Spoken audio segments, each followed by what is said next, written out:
किसी को नहीं दे सकते। बड़ी खबर प्रयागराज से अतीक के दफ्तर में खून का मिलने का मामला है। एफएसएल की रिपोर्ट में बड़ा खुलासा हुआ है। इंसान का पाया गया, दफ्तर में मिला खून। तो प्रयागराज से बड़ी खबर, अतीक के दफ्तर में खून मिलने का मामला। और ये जो खून के सैंपल एफएसएल ने लिए, तस्दीक की गई कि इंसान का खून ये। कुछ ड्रग एडिक्ट को पुलिस ने उठाया है, पकड़े गए ड्रग्स एडिक्ट को चोट भी लगी है। ड्रग एडिक्ट अतीक के दफ्तर में चोरी करने जाते थे, ये पुलिस की तरफ से कहा गया है, बताया गया है। अतीक और अशरफ का अंत हो चुका है, लेकिन उनके गुनाहों का अंत अब भी नहीं हुआ है।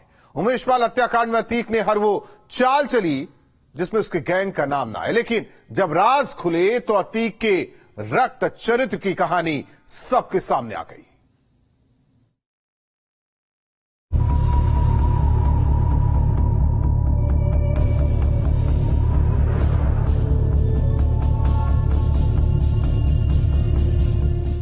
उमेश पाल हत्याकांड में आरोपी असद के एनकाउंटर में मौत हो चुकी है। प्लानिंग के मुताबिक हमले के समय असद को कार से बाहर नहीं निकलना था, लेकिन उसे बाहर आना पड़ा और उसका चेहरा सामने आ गया और आरोपियों में उसका नाम भी जुड़ गया। लेकिन इससे पहले असद ने प्लानिंग के हिसाब से ही सारा काम किया था और अतीक ने बेटे के लिए फुल प्रूफ प्लानिंग की थी कि उमेश पाल का मर्डर भी हो जाए और असद फंसने से भी बच जाए।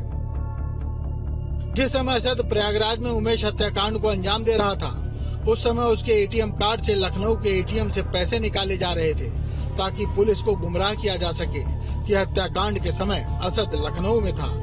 आतिन जफर की सीसीटीवी फोटो भी पुलिस को मिली है पैसा निकालते हुए, जिसके बाद आतिन तेलंगाना भाग गया। वहीं प्रयागराज में अतीक के दफ्तर से मिले खून के धब्बों की भी जांच हो रही है। एफएसएल खून के धब्बों की जांच कर रहा है। माफिया अतीक अहमद के खंडहर हो चुके दफ्तर में सोमवार को 9 स्थानों पर इंसानी खून के धब्बे मिले थे। जांच में इसकी पुष्टि भी हुई। मौके पर खून लगी कुर्ती और टूटी चूड़ियां ये संकेत दे रही हैं कि संभवतः मौके पर किसी महिला को खूनी संघर्ष का सामना करना पड़ा था।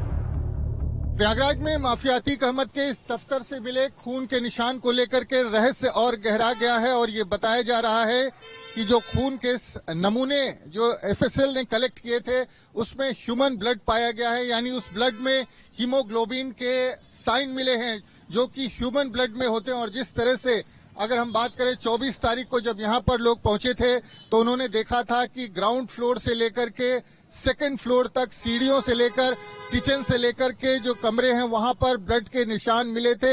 हैवी ब्लड फ्लो मिला था और ये माना जा रहा था कि यहाँ पर किसी वारदात को अंजाम दिया गया है। और सबसे बड़ी बात यह है कि किचन के अंदर संघर्ष के निशान भी मिले थे। किचन में खून बिखरा हुआ था और तमाम सामान जो रखा था वो भी बिखरा हुआ मिला था। बगल के कमरे में महिलाओं के कपड़े मिले थे और कुछ कपड़ों में ऐसा लगता था कि उनमें खून से रंगे हाथ पोंछे भी गए हैं। महिला की टूटी हुई चूड़ियां मिली थी और ये माना जा रहा था कि शायद यहाँ पर किसी महिला के साथ खूनी खेल हुआ है। माफिया ब्रदर्स के मर्डर के बाद अब अशरफ के लिफाफे पर सबकी नजरें टिकी हैं कि आखिर वो लिफाफा कहाँ है। अतीक के वकील का कहना है कि अशरफ ने कहा था कि अगर हत्या हुई तो खुलेगा नाम।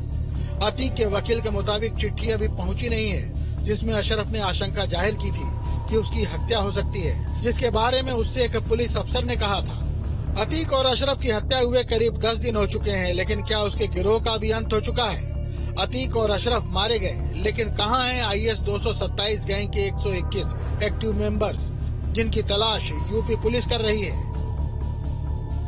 एक समय माफिया के गैंग आईएस 227 में 160 से ज्यादा एक्टिव मेंबर थे, लेकिन उमेश पाल शूटआउट के समय गैंग में 121 सक्रिय सदस्य थे। अभी भले इस गैंग के गुर्गों ने भूमिगत हो जाना ठीक समझा हो, लेकिन देर सवेर ये भी सिर उठाकर आतंक की फसल काटेंगे, जिनके अरमानों को जमींदोज करना भी पुलिस के लिए बड़ी चुनौती होगी। प्रयागराज से मानवेंद्र सिंह के साथ team news state. Mafia Atiq Ahmad के करीबी माने जा रहे बिल्डर